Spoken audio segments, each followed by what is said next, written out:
तोड़क मंडल के सेक्रेटरी जात पात तोड़क मंडल के सेक्रेटरी संतराम की ओर से मिला, जिसमें लिखा था, माय डियर डॉक्टर साहब, 5 दिसंबर को भेजे गए आपके पत्र के लिए बहुत बहुत धन्यवाद। मैंने आपसे बगैर इजाजत लिए इसे प्रेस रिलीज के लिए भेज दिया है। इसके लिए मैं आपसे क्षमा मांगता हूं, लेकिन मुझे लगा कि इसे छपवा देने में कोई नुकसान नहीं है। आप एक महान चिंतक हैं और मेरे ख्याल से कास्ट बेस्ड प्रॉब्लम सही सही प्रस्तुत कर सकूं। फिलहाल ये मुझे पूरी तरह क्लियर नहीं है। हमारी एग्जीक्यूटिव कमेटी चाहती है कि आप हमारी एनुअल कॉन्फ्रेंस में अध्यक्ष के रूप में शिरकत करें। हम कॉन्फ्रेंस की तिथियां आपकी सुविधा अनुसार बदल सकते हैं। पंजाब के स्वतंत्र हरिजन बड़े दिल से चाहते हैं कि वे आपसे मिलें और अपनी योजनाएं आपके साथ साझा करें। तो यदि आप हमारे आमंत्रण को स्वीकार कर अध्यक्ष के रूप में लाहौर कॉन्फ्रेंस में पधारें, तो हम आपके आगमन का दोहरा लाभ ले सकते हैं। हम सभी हरिजन नेताओं को भी आमंत्रित कर रहे हैं ताकि वो इस मौके का लाभ उठाते हुए आपके विचार जान सकें। मंडल ने इसलिए असिस्टेंट सेक्रेटरी इंदिरा सिंह को आपसे मुंबई में मिलने और सभी परिस्थितियों पर बातचीत करने के लिए नियुक्त किया है, जो आपको सारी चीजें बताएंगी। कृपया आप हमारा ये प्रपोजल एक्सेप्ट करें। जात पात तोड़क मंडल के बारे में मैं आपको बता दूं कि ये एक संस्था है जो हिंदू समाज को फिर से एक बनाने के उद्देश्य आगे बढ़ रही है और कास्ट सिस्टम में मौजूद बुराई के उन्मूलन के लिए काम करती है।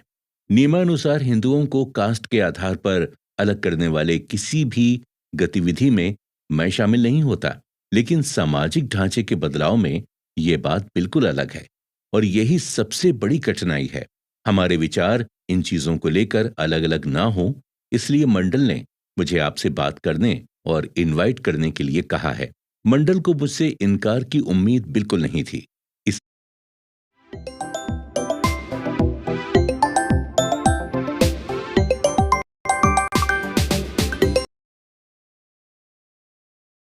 तथा लाहौर में मंडल के हेडक्वार्टर में होने वाले एनुअल कॉन्फ्रेंस के लिए मैंने हामी भर दी।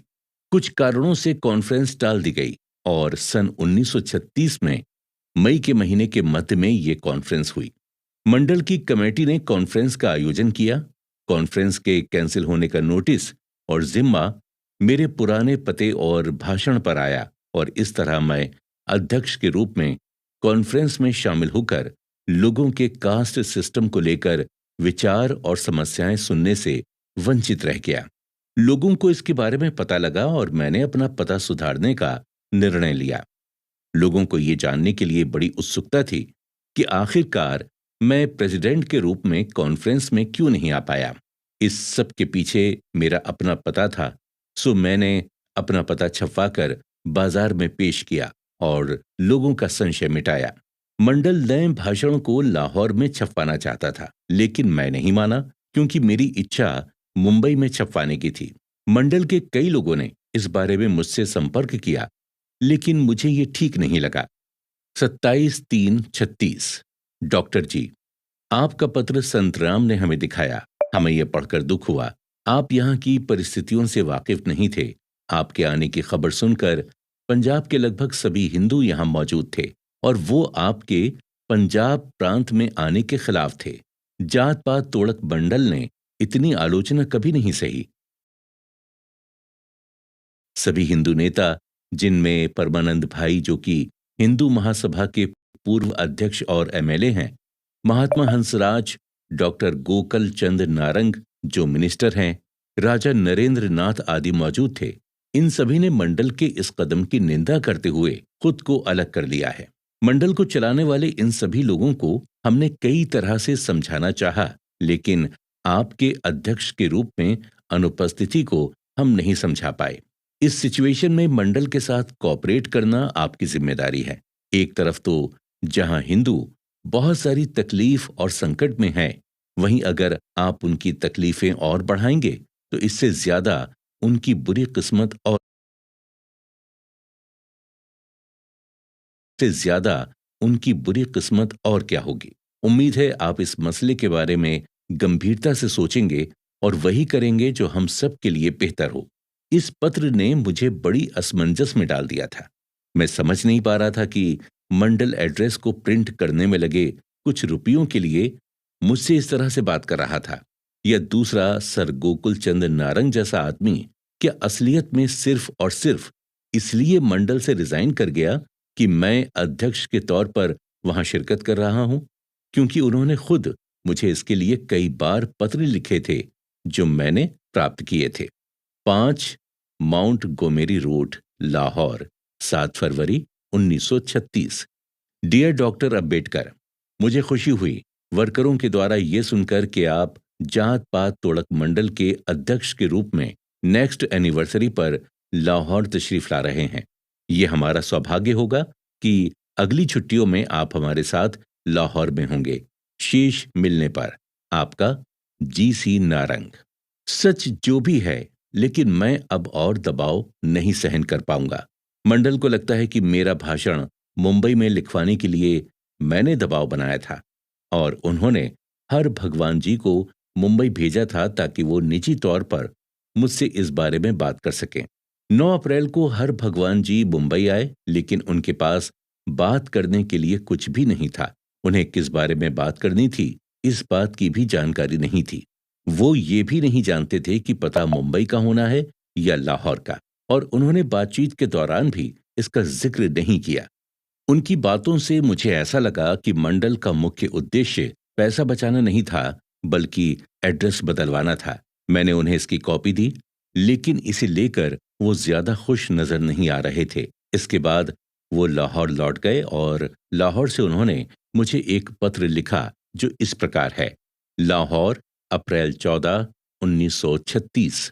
प्रिय डॉक्टर साहब, 12 तारीख को जब मैं मुंबई से लौटा तब से मेरी नींद गायब है और मैं पिछले 5-6 रातों से नहीं सो पाया, जिनमें ट्रेन में गुजारी रातें भी शामिल हैं। मैं जैसे ही यहाँ पहुंचा, मुझे पता लगा कि आप अमृतसर आ रहे हैं। मैं वहां आपसे मिलना चाहता हूं। मैंने आपका और मेरा भाषण संतराम को ट्रांसलेशन के लिए दिया है, लेकिन उसे यकीन नहीं है कि वो 25 तारीख से पहले ये काम कर पाएगा। लेकिन यहाँ जोरों शोरों से प्रचार हो रहा है और मुझे विश्वास है कि हम हिंदुओं को नींद से जगाने में कामयाब होंगे। एक चीज जो मुझे लगी कि आपका कोई दोस्त नहीं चाहता था कि आप कॉन्फ्रेंस में आएं और ऐसी कोई अनहोनी हो। मैं इसे आपके ऊपर छोड़ता हूं।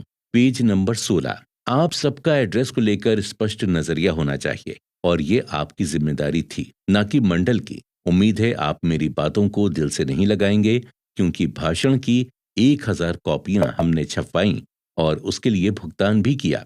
इसलिए मैंने आपको एक पत्र लिखा है जिसके साथ 1100 का एक चेक भी है। आप अपना बिल भेज दें। मैं कमेटी की एक मीटिंग बुला रहा हूं और कमेटी के निर्णय से आपको जल्द ही अवगत कराऊंगा। इस बीच मैं आपका शुक्रगुजार हूं जो आपने भाषण तैयार करने में इतनी मुश्किलों का सामना किया। हम इसके लिए आपका शुक्रिया अदा करते हैं। आपका हर भगवान। कृपया भाषण की कॉपी अगली पैसेंजर ट्रेन से जल्द भेजने की कृपा करें ताकि हम ये कॉपियां पब्लिशर को दे सकें। Page number 17। इसके अनुसार मैंने 1000 कॉपियां छपाई। 8 दिन बाद मुझे हर भगवान जी का एक और पत्र मिला। आप सुन रहे हैं कुकू एफएम पर annihilation of caste doctor Ambedkar और मैं हूं आरजे गौहर परवेज। कुकू एफएम, सुने जो मन चाहे।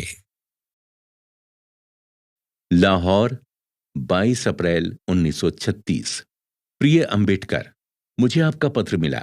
हम शुक्रगुजार हैं कि आपने हमारा धन्यवाद स्वीकार किया। आपके कहे अनुसार हमने कॉन्फ्रेंस आगे बढ़ाई, लेकिन हम ये सोचते हैं कि ये अगर 25 और 26 तारीख में होती तो ज्यादा बेहतर होता, क्योंकि पंजाब में गर्मी दिन ब दिन बढ़ती जा रही है। मई के मध्य में यहाँ बहुत गर्मी होती है और उस दौरान दिन के समय बैठ पाना बहुत मुश्किल है। बावजूद इसके हम अपनी तरफ से पूरी कोशिश करेंगे कि चीजें सामान्य बनी रहें और मई के मध्य में भी सब कुछ ठीक हो। एक चीज और जो मैं आपको याद दिला दूं, आप यहाँ मौजूद हमारे किसी भी व्यक्ति से अपने वक्तव्य के दौरान धर्म परिवर्तन के विषय पर मंडल की विचारधारा के विपरीत बात नहीं करेंगे। साथ ही आपको जो बोलना है वो मैं आपको दूंगा, लेकिन आप उसमें अपनी तरफ से 2 या 3 पैराग्राफ से ज्यादा ऐड नहीं करेंगे। आपके भाषण का दूसरा चरण आश्चर्यजनक रूप से काफी लंबा होगा, जिसमें हिंदू धर्म और वेदों और अन्य हिंदू धार्मिक ग्रंथों के बारे में जिक्र होगा। हमें खुशी होगी यदि आप अपना वक्तव्य हमारे द्वारा दिए गए शब्दों में ही पूरा करें और बहुत ज्यादा आवश्यक होने पर ही इसमें कुछ ऐड करें। अंत में आप हिंदू धर्म के विनाश पर बोलेंगे और कहेंगे कि हिंदू धर्म छोड़ना प्रासंगिक नहीं है। अंत में मैं आपसे विनम्र निवेदन करता हूं, उन सभी लोगों की तरफ से जिन्होंने इस कॉन्फ्रेंस को आयोजित किया है, आप अपना भाषण इसी तरीके से दें और अंत में ब्राह्मणवाद के बारे में बोलें। मुझे संदेह है कि इस भाषण को बड़ी बुद्धिमानी से बनाया गया है ताकि लोगों को उत्तेजित किया जा सके। ऐसे कई लोग हैं जो सोचते हैं कि आपके नेतृत्व में हिंदू धर्म को नया रूप दिया जा सकता है। अगर आप हर व्यक्ति से निजी तौर पर मिलने का निर्णय लें तो मैं यकीन के साथ कह सकता हूं कि पंजाब को बदलने का इरादा रखने वाले लोगों की एक फौज आपके साथ होगी। बल्कि हम तो यहां तक सोच रहे हैं कि इस मुद्दे पर आप हमारा नेतृत्व करें, क्योंकि आपने इस विषय पर गहन अध्ययन किया है और आपकी मौजूदगी से हमारे हाथ और अधिक मजबूत होंगे। बस आपके नियम और शर्तें थोड़े साधारण हों। इन परिस्थितियों में हम आपसे पुनः निवेदन करते हैं कि आप इस पूरे मामले पर अपने ओजस्वी और प्रभावी भाषण के द्वारा हमारा नेतृत्व करें। यह हमारा सौभाग्य होगा कि आप हिंदुओं को सही दिशा दिखाने और कास्ट सिस्टम पर और अधिक रोशनी डालने और सही दिशा में आगे बढ़ने हेतु हमारा मार्गदर्शन करें। आप उन्हें प्रभावी ढंग से ये समझा सकते हैं कि अगर उन्हें अपने मित्र, बंधु, सगे संबंधी और अपनों को भी यदि त्याग न पड़े तो धर्म के लिए ये सही है। यदि आप ऐसा करते हैं तो मैं ऐसा मानकर चलता हूं कि आप पंजाब से अंत में बहुत कुछ लेकर आएंगे। जैसा कि मैंने पहले ही कहा है, मुझे खुशी होगी आप अगर हमारी मदद करें और आपका भाषण मेरे कहे अनुसार सीमित हो। इसके बाद भी यदि आप अपना भाषण बहुत बड़ा रखना चाहते हैं तो मैं माफी चाहूंगा, ये संभव नहीं है और हमारे लिए कॉन्फ्रेंस को होल्ड करना भी मुमकिन नहीं होगा। और यदि हम कॉन्फ्रेंस को फिर से पोस्टपोन करते हैं तो शायद हम लोगों का विश्वास खो देंगे, क्योंकि इससे पहले भी हम एक बार इसे पोस्टपोन कर चुके हैं। कास्ट सिस्टम को लेकर हर एक बिंदु पर हम एक बेहतरीन वक्तव्य देंगे जो छोटी से छोटी चीज को कवर करेगा। हम आपके आभारी रहेंगे कि आप इन सब की तैयारी में इतना कुछ कर रहे हैं। आपको इन सब चीजों के लिए पुनः धन्यवाद। आपका हर भगवान। इस पत्र का जवाब मैंने भी कुछ इस तरह दिया। 27 अप्रैल 1936। प्रिय हर भगवान, 22 अप्रैल को आपका पत्र मिला। मैं कभी नहीं चाहूंगा कि जात पात तोड़क मंडल की आयोजक कमेटी कॉन्फ्रेंस को पोस्टपोन करे।